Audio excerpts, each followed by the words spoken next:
Beloved brothers, fear Allah subhanahu wa ta'ala by carrying out all of His commands and avoiding all of His prohibitions. Let us remain steadfast upon the path of piety and truth, taking the Quran as our guidance. Beloved brothers, the month of Ramadan is closely associated with Quran.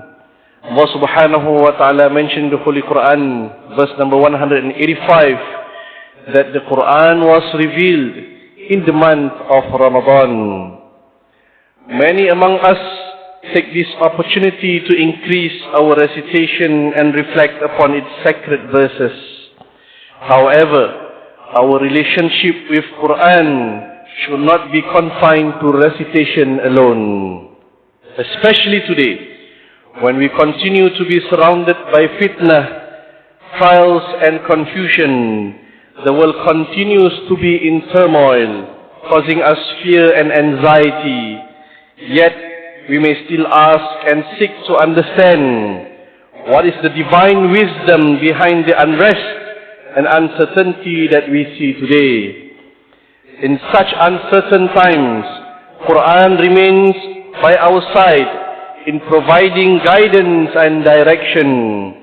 In Surah An-Nisa, Allah subhanahu wa ta'ala described in the Quran as Nuran Mubina, a clear light, while in Surah Yunus, it is described as Shifa, a cure for what is within the heart. Beloved brothers, today's sermon shares 3 roles of Quran in bringing tranquility to every heart afflicted with anxiety. Number 1, the guidance of the Quran transcends time.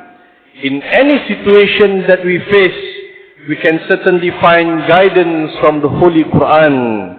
Whether we are thinking about our rizq and the future of our families, or whether we are overcome with guilt due to our past mistakes, or when we witness widespread injustice and destruction driven by the greed for power which has claimed too many lives.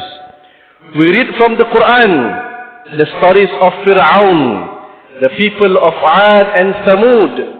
These were the people who once enjoyed luxuries and blessings, but due to their arrogance, rejection of truth and injustice, they all ultimately met their destruction. Only their stories remain preserved in the Quran as lessons for humanity throughout time. Number 2, the Quran emphasizes on accountability. When we observe corruption continuing to spread on this earth, some may question, when will justice be upheld? How can the blatant oppression be stopped? Where is the mercy and help of Allah subhanahu wa ta'ala? Yet, the Quran has long clarified that no deed escapes the knowledge and judgment of Allah subhanahu wa ta'ala. As stated in Surah Ibrahim, verse number 42, which means, do not think that Allah is unaware of what the wrongdoers do. He only delays their punishment until a day when their eyes will stare in horror.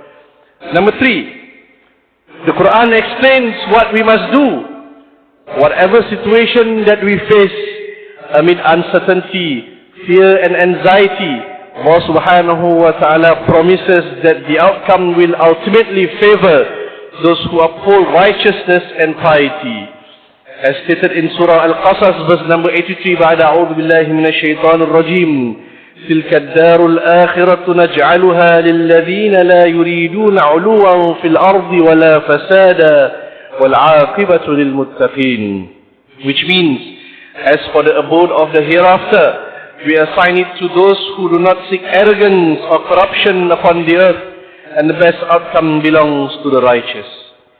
Beloved brothers, Rasulullah sallallahu alayhi wa sallam once taught us in a hadith narrated by Imam Ahmad that when a person is afflicted by anxiety and sorrow, and then make dua to Allah subhanahu wa ta'ala, that the Quran be made the comfort of the heart, the light for the soul, the remover of sadness and the reliever of distress, Allah subhanahu wa ta'ala will surely answer the prayer and grant relief and tranquility.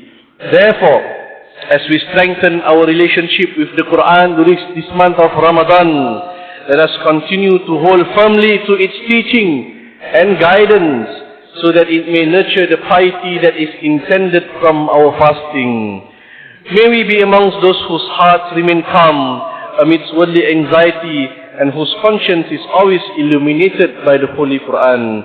Allahumma ja'alil Quran al-azim rabi'a qulubina wa nura sudurina wa jila'a akhwalina wa dhahaba humumina wa ghumumina.